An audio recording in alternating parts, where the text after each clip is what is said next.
আসসালামু আলাইকুম এভরিওয়ান।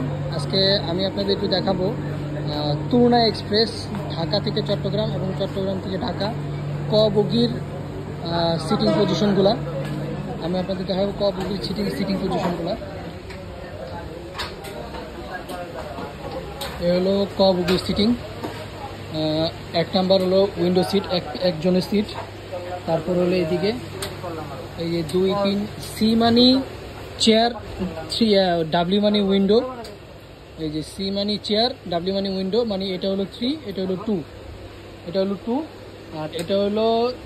তারপর হলো এই সিরিয়াল, এই যে 4 মানে উইন্ডো, 5 মানে চেয়ার, তারপরে এই যে 6, 7, 8, 9, 10, 11, এই 12, 13, এই 14। এ হলো চট্টগ্রাম তুরনা এক্সপ্রেসের ক বগির সিটিং পজিশন। এই ট্রেনটি ছাড়ে ঢাকা থেকে চট্টগ্রামে 11টা 15-তে, রাত 11টা 15-তে। আর চট্টগ্রাম থেকে ছাড়ে আপনার 11:30টায়। তো আপনারা যদি কখনো টিকিট কাটতে চান তো সেই সিটিং পজিশন অনুযায়ী দেখে আপনারা ক বগিতে সিট কাটতে পারেন।